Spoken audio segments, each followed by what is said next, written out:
The next speaker, oh boy, sorry guys. Our next speaker is Senator Jennifer Fielder, and I am pleased. I am greatly pleased to have her here. I've been kind of hard on her this last year, and I had to tell her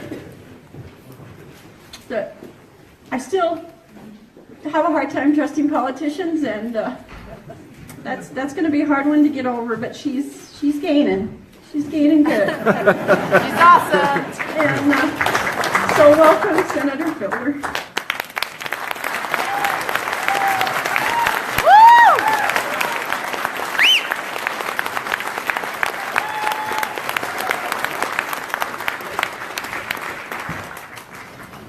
Just a word of advice, never trust a politician. But I don't consider myself a politician, but an elected representative of the people of Sanders County and Mineral County and part of Flathead County and part of Missoula County. I'm one of you, and it's my privilege to have been elected by you and to go stand up in rooms full of politicians, speak the truth, and to try to help them to understand more about what's going on for those that don't get it. There are some good ones in the Montana legislature, let me tell you. Representative Teresa Manzella is here. Would you stand up, Teresa?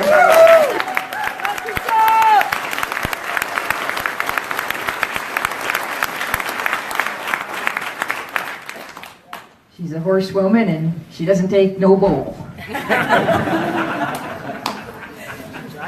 So, in the legislative process, you do become somewhat transformed. I'm a regular person, but I have a higher responsibility because I'm held to a higher standard when I do speak. And I take that seriously. So, I'm not quick to jump on bandwagons. I do my homework, do a lot of homework. And I appreciate the people that provide me with information and concerns and bring concerns to my attention like the Ryan family has. So I started doing some homework on what caused the uprising in Burns, Oregon. Why did the Bundys and all these other people go there and occupy that bird refuge, risk their lives to do it? And so I started to lay out the facts of the Hammond case by reviewing the court records, the jury verdicts, the government records.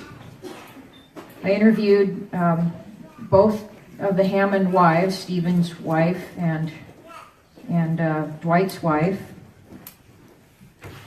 And here's what I found. And these are facts that I'm laying out into a resolution that will go before the President of the United States and the U.S. Congress.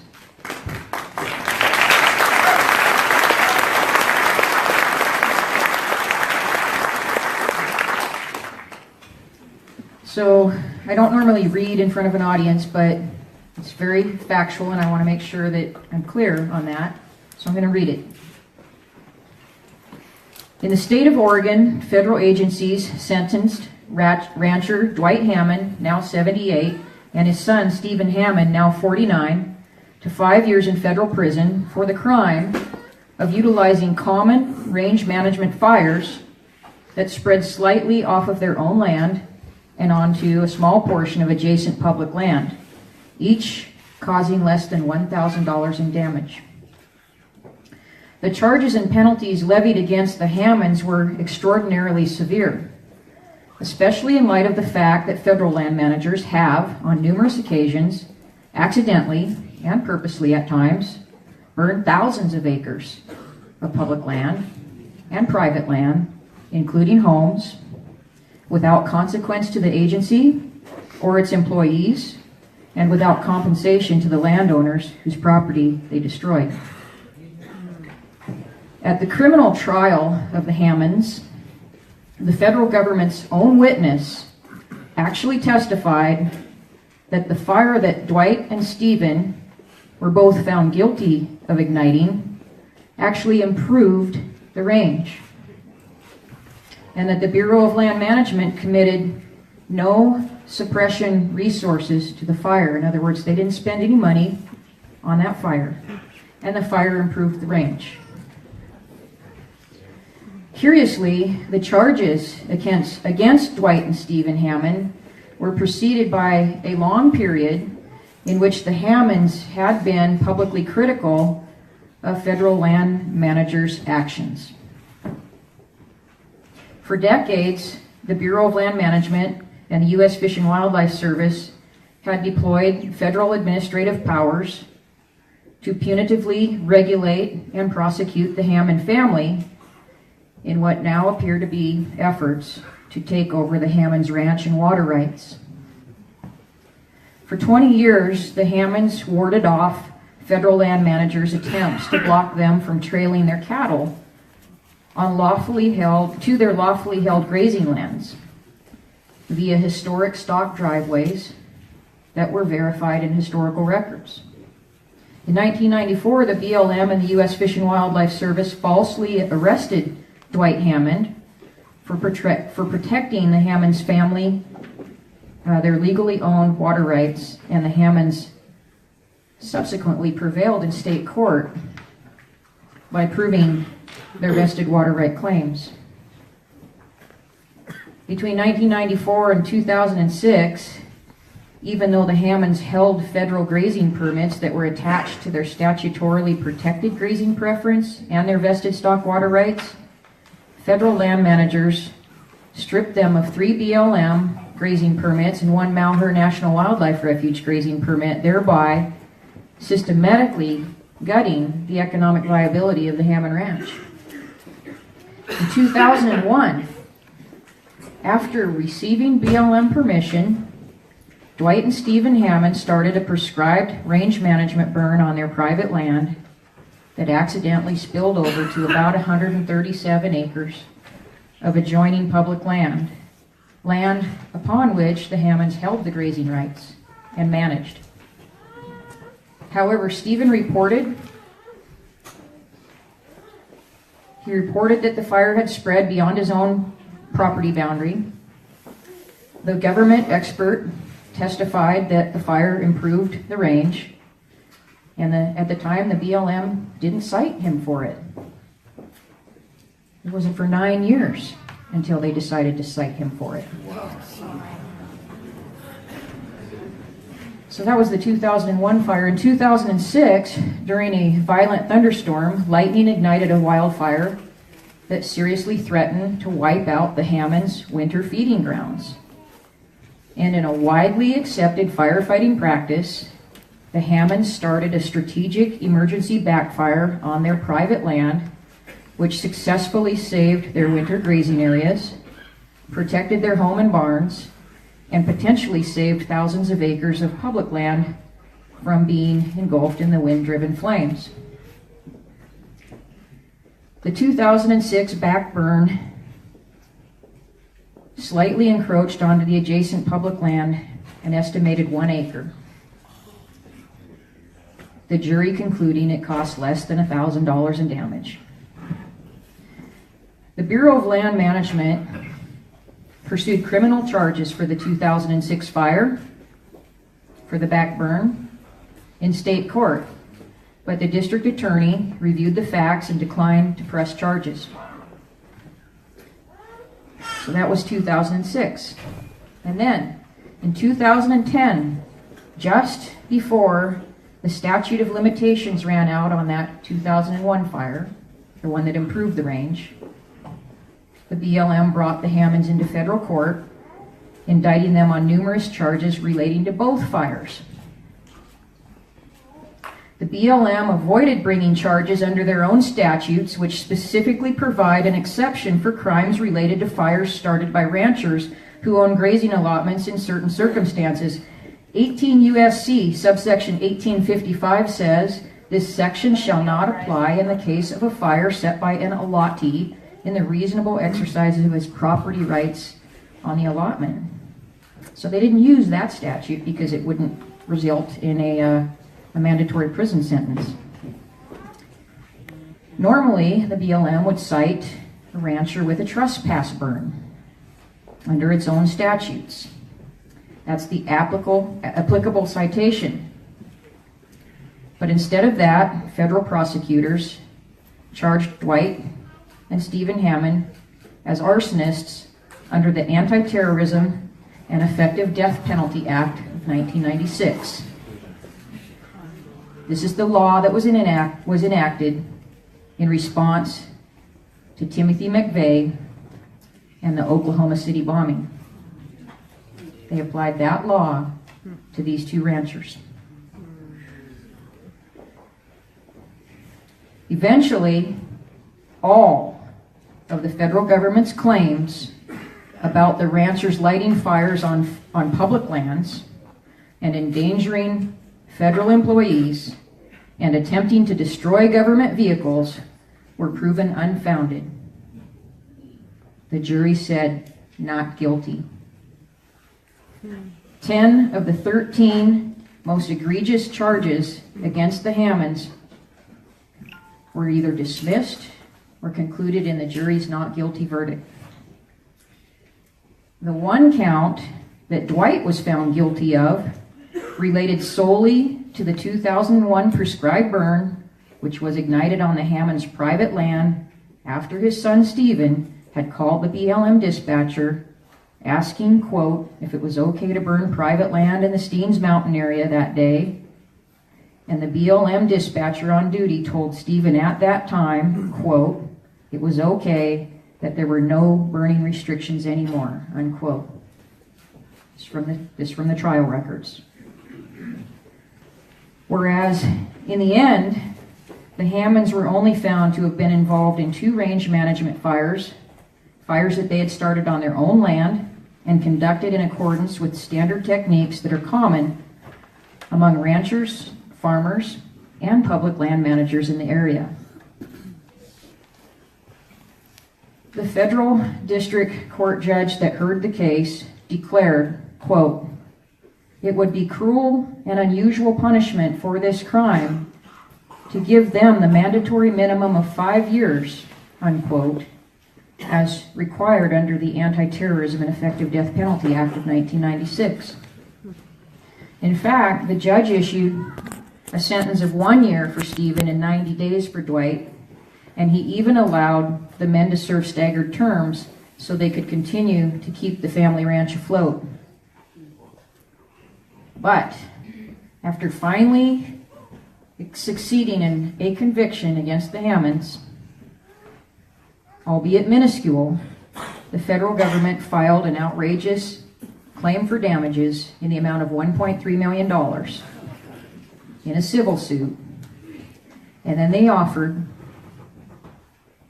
in what many would say, and I would agree, amounts to extortion, to drop all charges on the condition that the Hammonds sign over 2/3 of their ranch to the federal government. Wow.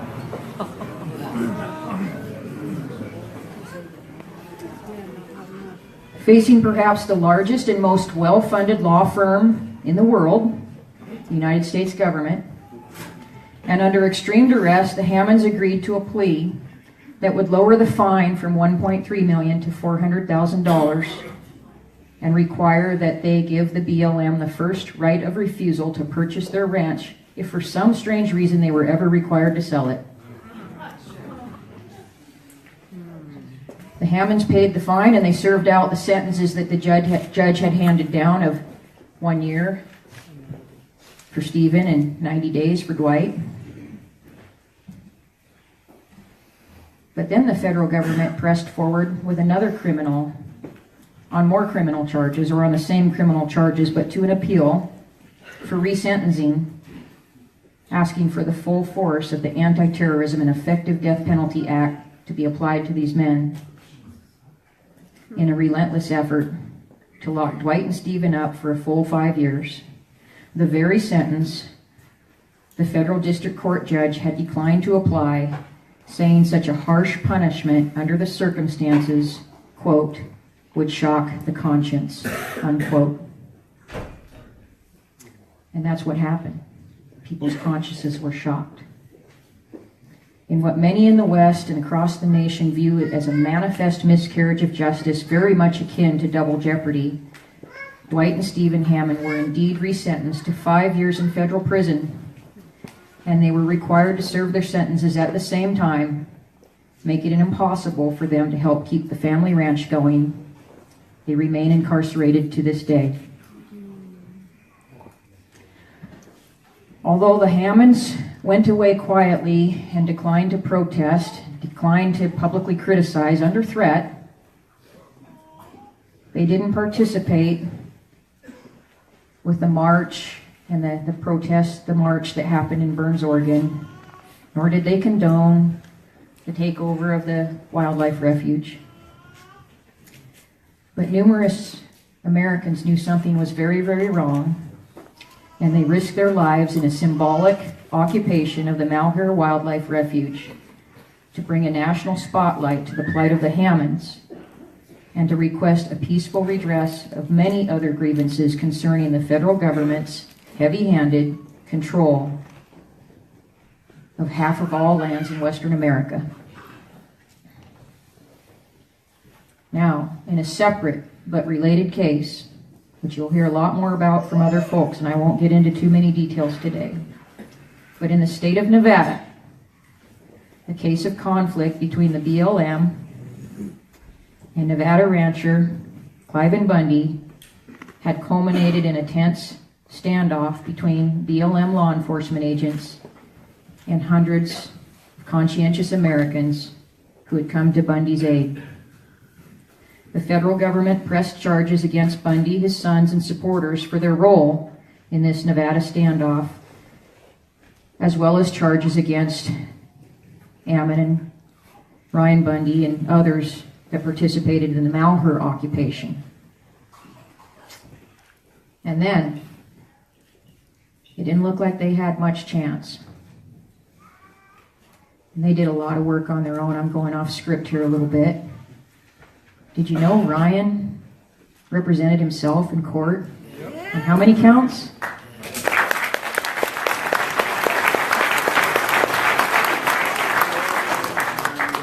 Like 16, 17 in Nevada. 5 in Oregon, 16 or 17 in Nevada, and he won every one of them.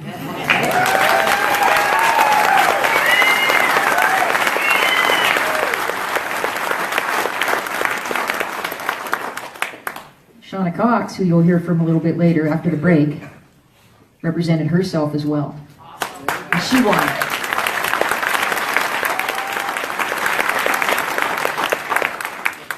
But I know they'll tell you they didn't do it alone.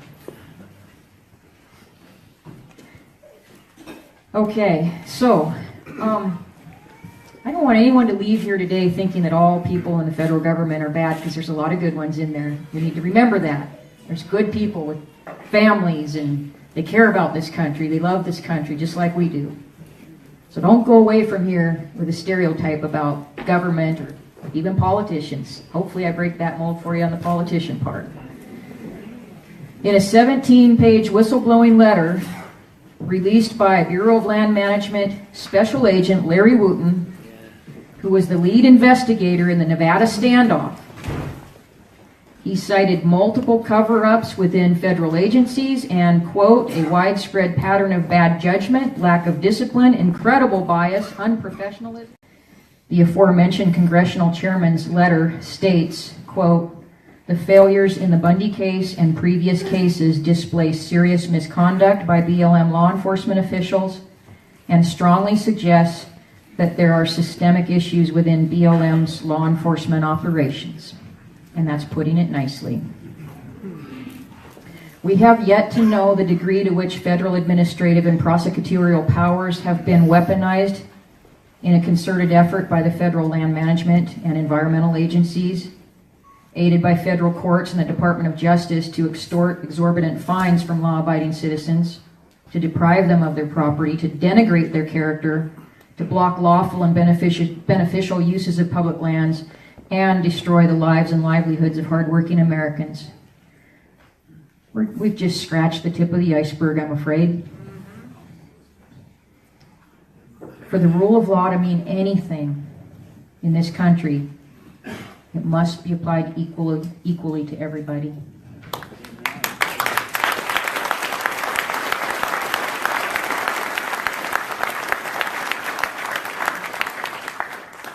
The resolution I am submitting for consideration, and I'm asking every organization that will hear of it in the country, you can bring it with you, you can sign the petition in the front,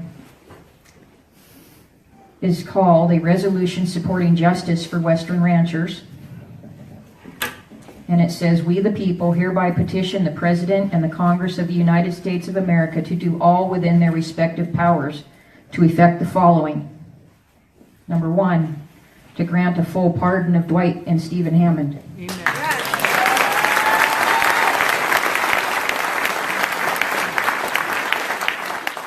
Number 2, to extinguish the federal government's first right of refusal on the Hammond Ranch.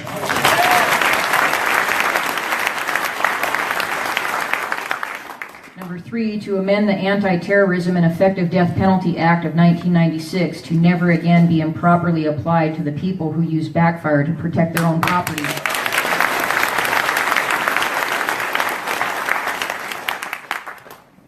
To recognize and honor the Hammond and Bundy Ranch grazing rights.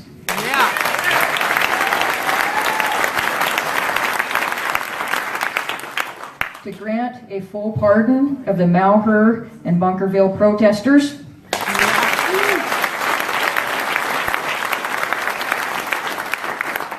And to ensure that all government conduct related to the Hammonds, Bundys, Malheur, and Bunkerville protesters be fully investigated so that the malicious misconduct and criminal acts committed by government agencies and their employees against the people are exposed, halted, and prosecuted.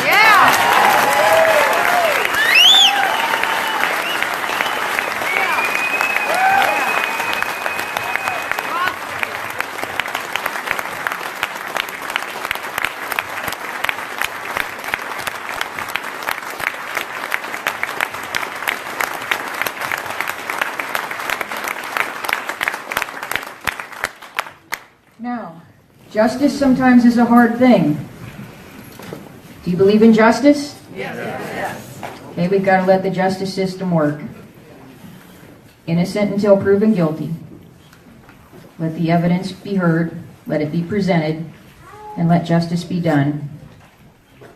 God bless you, and God bless America. God bless the Bundys, the Ryans, all the people that have come to their aid, all the people who have been afflicted by injustices, Billy Hill, and all those other people out there whose stories are yet to be told. We're with you. I stand with the people that want transparency and truth and justice. I'm glad you stand with me.